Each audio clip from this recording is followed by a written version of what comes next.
Enero de 2001. Mientras la economía digital acapara titulares, la economía real se mueve en silencio sobre el océano. Para entender el dilema de Ocean Carriers, debemos dimensionar la bestia que operamos, el Capesize.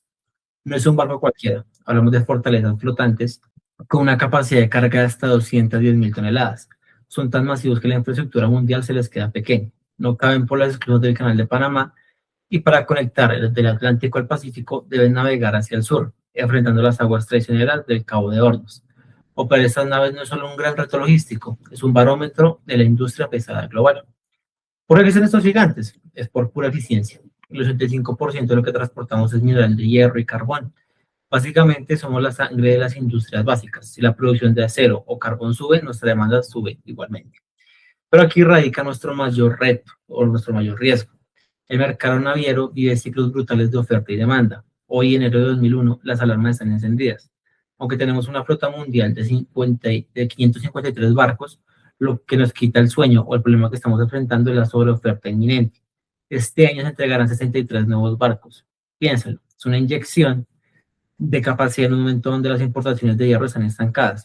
Más barcos peleando por la misma carga significa una guerra de precios inevitable.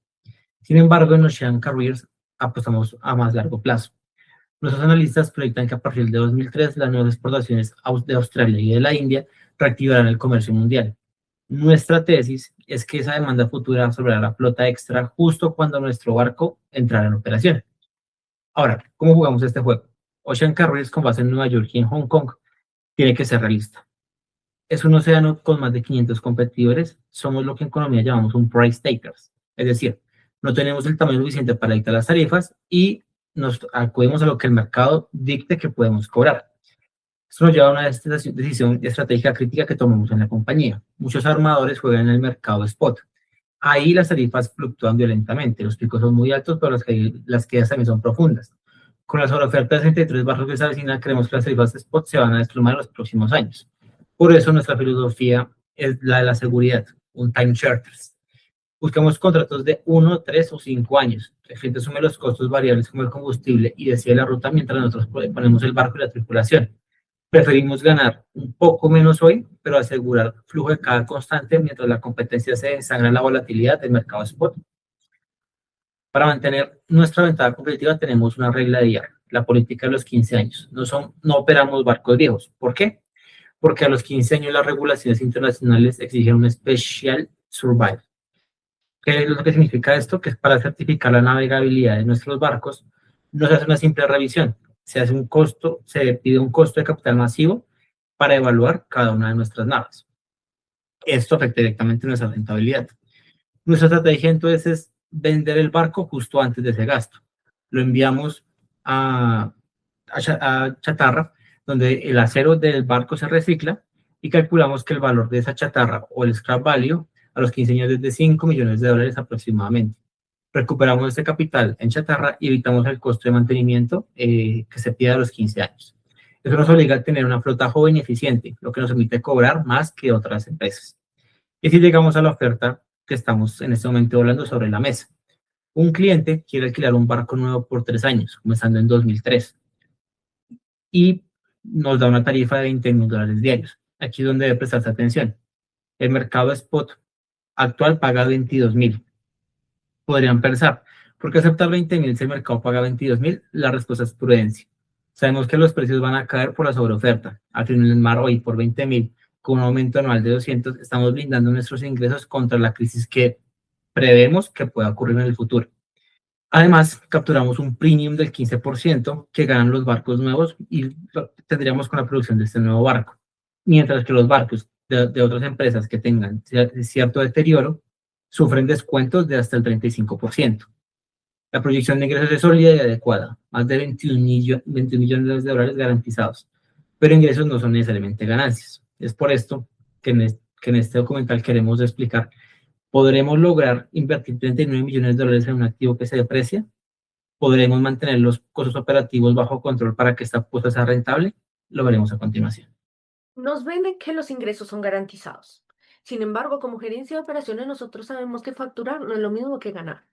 Así que para que este barco genere valor, lo primero que tenemos que tener en cuenta es cuánto cuesta mantenerlo y sobre todo cómo lo vamos a pagar. Así que empecemos por el día a día. Operar un buque Capesize no es lo mismo que alquilar un auto. Desde el momento en el que recibimos el barco en 2003, los costos operativos base se fijan en $4.000 diarios. Esto cubre la tripulación, suministros, lubricantes y seguros. Pero aquí está la trampa. Estos costos nunca son estáticos. Crecen anualmente a una tasa del 1% por encima de la inflación. Así que si asumimos una inflación del 3%, eso quiere decir que nuestros costos reales aumentan un 4% cada año. Así que al año 15 mantener este barco nos va a costar casi un 80% más que el primer día. Y un detalle crítico para nuestros inversionistas, estos costos se pagan los 365 días del año, porque incluso cuando el barco está parado en mantenimiento sin operar, no hay vacaciones para el OPEX. Y además de esos gastos diarios, tenemos que tener en cuenta el capital del trabajo, porque para empezar a operar en el 2003, el modelo nos exige inmovilizar $500.000 en caja. Este dinero queda atrapado en inventarios y cuentas por cobrar. Y es más doloroso ya que debido a la inflación debemos aumentar esa reserva año tras año. Es flujo de caja que generamos pero que no podemos realmente repartir por dividendos. Al menos no hasta el final del proyecto cuando teóricamente pues lo vamos a recuperar. Ahora hablemos de la inversión real. Este barco tiene un precio de $39 millones, pero el astillero no va a esperar hasta el final para cobrar. El cronograma de pagos es agresivo, ya que pagamos este año 2001 el 10%, el otro año ya pagaríamos el otro 10% y nuestro golpe final en el 2003 será el 80%, más de 31 millones. Eso significa que la empresa está en números rojos los 2 primeros años completos antes de transportar la primera tonelada de mineral. Aquí entra la parte técnica que define nuestra estrategia a largo plazo. Primero, los Special Service, que por regulación internacional, cada 5 años debemos realizar inspecciones mayores. Esto no es un mantenimiento de rutina, son inversiones de capital masivas. Empezamos gastando $300.000 en el año 5, pero para el año 25 esta cifra se dispara a 1.25 millones. Contablemente no pasamos estos gastos como costos del año, los tratamos como CAPEX y los depreciamos en los 5 años siguientes. Y hablando de depreciación, aunque nuestra política interna dice que vendamos los barcos a 15 años, para efectos contables y fiscales depreciamos el barco nuevo a 25 años en línea recta. Esto es vital cada año, ya que registramos los gastos por depreciación, $1.56 millones. Este gasto no es una salida de efectivo real, pero reduce nuestra utilidad gravable, es como nuestro escudo fiscal. Finalmente, quiero que analicen esta decisión de salida. Si incumplimos nuestra política y vendemos el barco a los 15 años para chatarra, recibiremos $5 millones, pero atención, en los libros contables, el barco todavía va a valer 15.6 millones debido a la depreciación a los 25 años. Vender a 5 algo que contablemente vale 15 genera una pérdida contable de más de $10 millones. Así que esto es un desastre, irónicamente no lo es. Operativamente es un activo costoso que exige un capital constante, pero si estructuramos bien la depreciación y la venta, las pérdidas contables podrían ser paradójicamente la clave para salvar la rentabilidad del proyecto. Mis colegas han pintado el cuadro completo, un mercado volátil, una operación costosa y una inversión de $39 millones. Como responsables de finanzas, nuestra misión es responder la pregunta que mantiene a la vicepresidencia financiera despierta, ¿dónde ponemos la firma? ¿En Nueva York o en Hong Kong? Y lo más importante, ¿vale la pena hacerlo? Para decidir, no podemos usar una simple regla de tres. Necesitamos el WAT, el costo de oportunidad. Aquí es donde Nueva York nos tiende una trampa atractiva. En los libros, Nueva York con una tasa impositiva del 39.27% parece ganar la primera batalla con un WACC del 9.38% frente al 9.84% de Hong Kong, con una tasa impositiva del 16%. ¿Por qué? Por el escudo fiscal. Al pagar impuestos del 39.27% en Estados Unidos, el gobierno subsidia nuestra deuda, haciendo que el capital parezca más barato. Pero en el mar, lo que parece más barato no siempre es lo más rentable. Con ayuda del valor presente neto, o VPN por sus siglas, y asumiendo una inflación del 3% tanto en Nueva York como en Hong Kong, analizaremos un primer escenario. Nuestra política actual, operar el buque por solo 15 años. Aquí aplicamos una maniobra estratégica. Vendemos el barco justo antes de la inspección en el año número 15, ahorrándonos un desembolso de $750,000. Aún así, Nueva York perdemos cerca de $7 millones. Y en Hong Kong, con una tasa impositiva del 16, la pérdida se reduce a 2,7 millones. Sin embargo, miren esto. En Hong Kong, libre de impuestos, gracias a evitar ese último mantenimiento, el proyecto finalmente cruza la línea de flotación con un BPM positivo de $37,889. Es marginal, pero es el primer indicio de rentabilidad que encontramos en un plazo de 15 años. Pero como estrategas, no nos quedamos con esos resultados. Analizamos un segundo escenario. Entonces, si rompemos la regla y operamos el barco durante sus 25 años de vida útil. Aquí la historia cambia radicalmente. La diferencia es literal el éxito o el fracaso. En Hong Kong, al extender la operación, el proyecto finalmente saca la cabeza al agua. Con una tasa del 16%, generamos un BPM positivo de $65,000. Y si logramos las exenciones navieras, es decir, una tasa impositiva del 0%, el valor salta a $2,7 millones. Y Nueva York, ni siquiera operando 25 años, logra ser rentable, terminando con un hueco de 3,9 millones.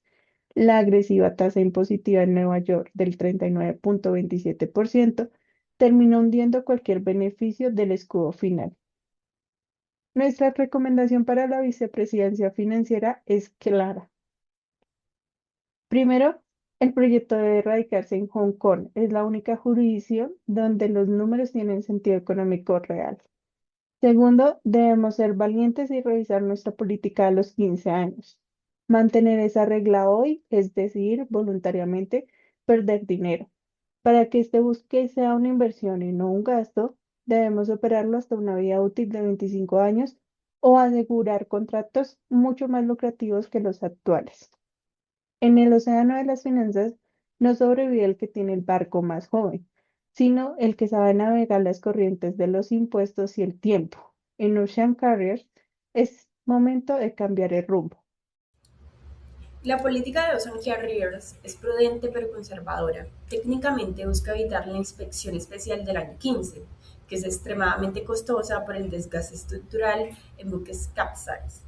Además, mantiene la eficiencia. Un barco joven pasa solo 8 días en mantenimiento, mientras que un viejo duplica ese tiempo.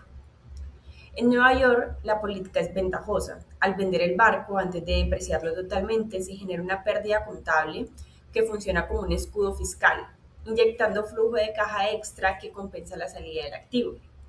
Mientras que en Hong Kong es una decisión costosa. Al no haber ahorro fiscal, la empresa simplemente regala 10 años de flujos de caja potenciales sin obtener beneficios impositivos a cambio. Esta regla de los 15 años funciona como un límite de riesgo para garantizar una flota joven, pero sacrifica la rentabilidad al ser rígida y no permite aprovechar ciclos de mercado después de la primera década. La volatilidad del proyecto proviene principalmente de tres variables: las tarifas diarias, el WACC y los costos de mantenimiento. Las tarifas son la variable más crítica.